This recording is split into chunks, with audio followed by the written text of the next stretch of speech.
আসসালামু আলাইকুম।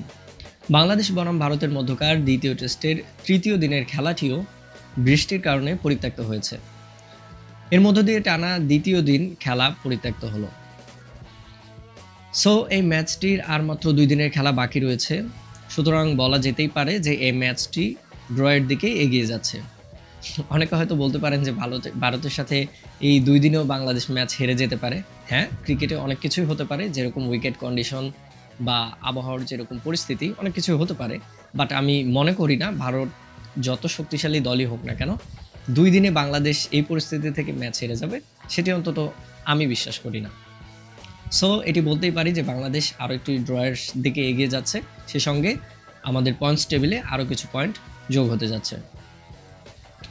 এখন মূল আলোচনার যে বিষয়টি সেটি হচ্ছে ভারতের যেই মাঠটিতে খেলা হচ্ছে, কানপুরের যে মাঠটিতে, এই মাঠ নিয়ে আমার আসলে কিছু বলার রয়েছে। দেখুন, ভারতে কিন্তু ক্রিকেট স্টেডিয়ামের অভাব নেই। আপনি একের পর এক চমৎকার চমৎকার মাঠ আপনি ভারতে খুঁজে পাবেন। কিন্তু ভারত কেন এই মাঠটিতে বাংলাদেশের এই দ্বিতীয় টেস্ট এরকম সময়ে আয়োজন করলো, সেটি আসলে অন্তত আমি চিন্তা করছিলাম যে কেন এটি আসলে ভারত করলো। দেখুন, এই সময়টাতে কিন্তু বাংলাদেশ, ভারত, শ্রীলঙ্কায় এইরকম আমাদের এই উপমহাদেশে এই অঞ্চলটাতে কিন্তু বৃষ্টিপাতের একটু সম্ভাবনা থাকে বা বৃষ্টিপাত হয়ে থাকে। সো ওয়েদার ফোরকাস্ট অবশ্যই ভারতের কাছে ক্লিয়ারলি ছিল। এটি জানার পরও তারা কানপুরে কেন এই ম্যাচটি আয়োজন করলো সেটি আমি বুঝতে পারলাম না। তবে সবকিছু ছাপিয়ে সবচেয়ে বড় যে বিষয়টি সেটি হচ্ছে এই মাঠের আউটফিল্ড। ভাই, শুধু বৃষ্টির জন্য না, আপনি খেয়াল করেন যে যেই মাঠে খেলা হচ্ছে সেই মাঠে আপনি যদি খালি চোখেও দেখেন, আপনি মিনিমাম ১০ থেকে ১৫ জায়গায় আপনি দেখতে পারবেন যেখানে ঘাস উঠে গিয়েছে, যেখানে কালো মাটি দেখা যাচ্ছে, মাটি বের হয়ে আছে। সো শুধু বৃষ্টির যদি আমি এক সাইডেও রেখে দিই, তারপরও আমি বলব এরকম একটি মাঠে ভারতের মতো কন্ডিশনে, ভারতে যেখানে মাঠের অভাব নেই, সেখানে এরকম একটি মাঠে কেন আয়োজন করা হলো এরকম WTCর মতো একটি গুরুত্বপূর্ণ টেস্ট ম্যাচ, সেটি আসলে আমার বোধগম্য নয়।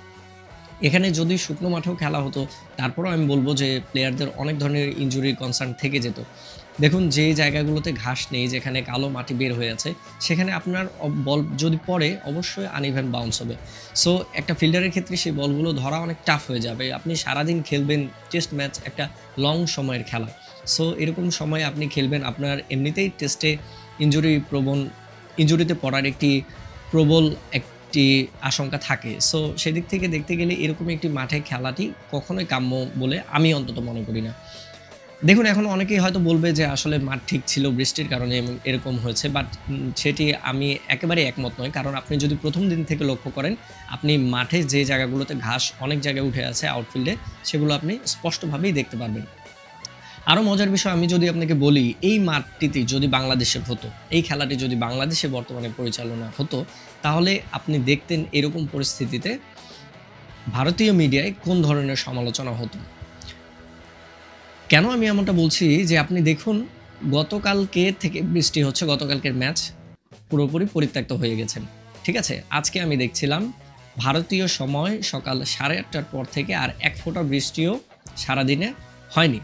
সো তারপরও কেন খেলা আয়োজন করা গেল না? Due to wet outfield. মানে আউটফিল্ডের অবস্থা এতটাই খারাপ যে রোদ ওঠেনি, সেই কারণে নাকি আউটফিল্ড খেলার উপযুক্ত না।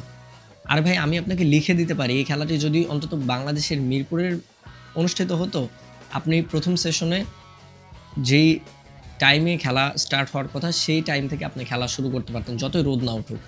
সো ভারতের হাতে অপশন প্রচুর আছে, অ্যাভেলেবেল আছে ভাই ১২ মাঠে খেলানোর জন্য। কিন্তু আমি বলবো কোনো একটি কারণে হয়তো বা ভারত, আমি কানপুর মাঠ খারাপ সেটি বলছি না, বাট এরকম সময়ে যখন আমি জানি যে বৃষ্টির পূর্বাভাস রয়েছে, এরকম সময় বৃষ্টি হয়ে থাকে সাধারণত। সো এরকম সময়ে মাঠটি আমি বলবো আমার মতে একটু কিছুটা আন্ডার প্রিপেয়ার ছিল আউটফিল্ড। সো সেই বিষয়গুলো মাথায় নিয়ে কেন এই মাঠে ভারত ম্যাচ আয়োজন করলো, সেটি আসলে আমার বোধগম্য নয়। তবে যাই হোক, দেখার বিষয়, এখন ২ দিনের খেলা বাকি রয়েছে। দেখা যাক আগামীকাল এবং পরশুদিন বৃষ্টির ওয়েদার ফোরকাস্ট যেটি বলছে বৃষ্টি হওয়ার সম্ভাবনা একেবারে কম। সো খেলা মাঠে গড়াবে, এটি মোটামুটি আমরা ধরে নিতেই পারি। সো দেখা যাক যে বাংলাদেশ ব্যাটিংয়ে কতটুকু কী করতে পারে, অথবা বোলিংয়ে ভারতের সাথে কতটুকু কম্পিট করতে পারে। ২ দিনের খেলা রয়েছে। যে যেমনটি বলে থাকুক, আমার মতে এই ম্যাচটি অবশ্যই ড্রয়ের দিকে এগিয়ে যাচ্ছে। সো আপনাদের কি মতামত কমেন্টে অবশ্যই জানাবেন। আর অবশ্যই আমার চ্যানেলটিকে সাবস্ক্রাইব করে পাশে থাকবেন। পরবর্তী কোনো ভিডিওতে আবারও দেখা হবে। আল্লাহ হাফিজ।